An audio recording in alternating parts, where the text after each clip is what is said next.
1, 2, 3, SCA! So single leg defense. He's coming in on a single leg.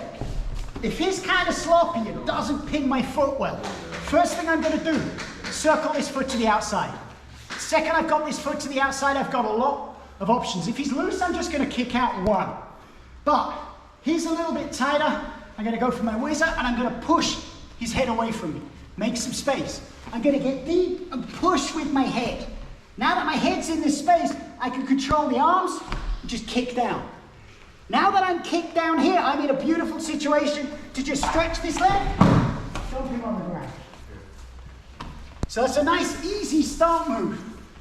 Now we're going to suppose we get a slightly better single leg. It's going to scoop. I can't free my foot. Okay? So because I can't free my foot, I can't get under him. I'm going to get heavy on top of it. I need to make sure this leg is far enough away that he can't just switch off to a double. I turn my foot across the back of his leg, and I am just going to sit, kick, and then square up. So that's two ways of dealing with the single leg. Okay, now on the ground, half guard. He has me in his half guard. Old school half guard passing relied on me getting a load of pressure here and bringing my hips up and sliding through. People are pretty wise to that, and the techniques we looked at the last couple of weeks focus on how to deal with that. I typically these days don't want to put all of my weight directly above my opponent because I'm giving them control of my balance and my base. So when I'm in half guard, I like to get a hook across his face and then drop my hip to the ground. This hip is flat on the ground. I am now in a position to drive into him. If he turns into me, I can get heavy and I can drive that way, which keeps him pinned. Now the next thing I'm going to do is I'm going to look for this gi. This happens a lot. He's going to come and try and frame across my face. If I can free this gi, I can pass it. Let's free it a little bit more. If I free this gi, I can pass it over his wrist, take it to my other hand. I've now trapped this wrist. I've now got one hand, two legs, fighting two legs. I've given myself an advantage. I'm going to walk my foot all the way up until my foot is directly below my knee. I want my shin nice and vertical. If he's good, he's going to hike up and stay controlling my knee. Okay, which he stayed nice and tight, controlled my knee. I'm now, one thing I want to be aware of, if I bring my elbow back here to push this knee, he can trap, you know, or he can come up even inside that arm and go this way. It's not the end of the world. I should be able to break that grip, but it's annoying.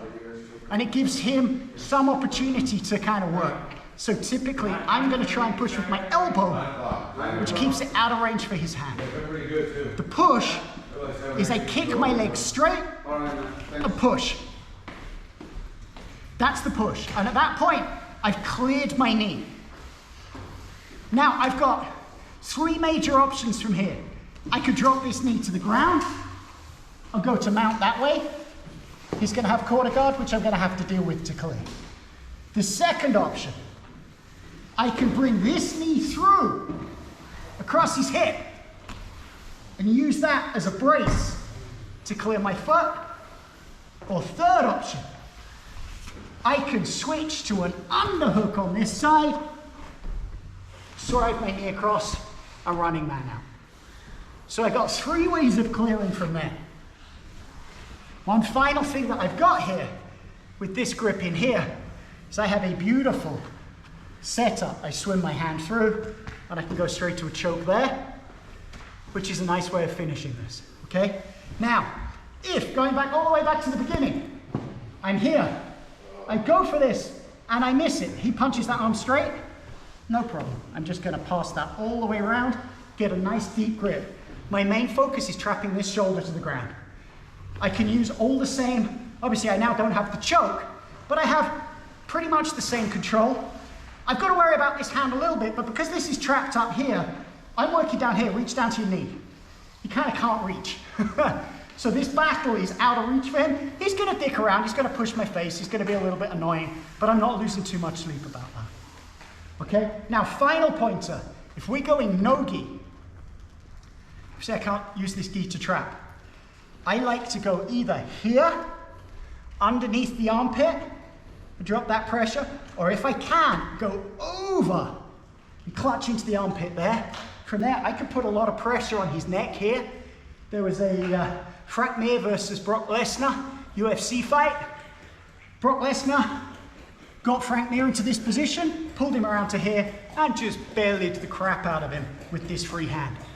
He was all the way up here at the elbow, pulling this out. There was nothing Frank Mir could do. Comprido was Brock Lesnar's jiu-jitsu coach. You know, I wouldn't ever say Brock Lesnar was a high-level jiu-jitsu guy, but the stuff that Comprido showed him was really effective, and this is one of those positions. It's a very, very effective position. I can neck crank him from here. I can punch him from here. He is really nicely trapped. And that was what we worked on tonight, so good training. Thanks, sir. Thanks, man. Thank you.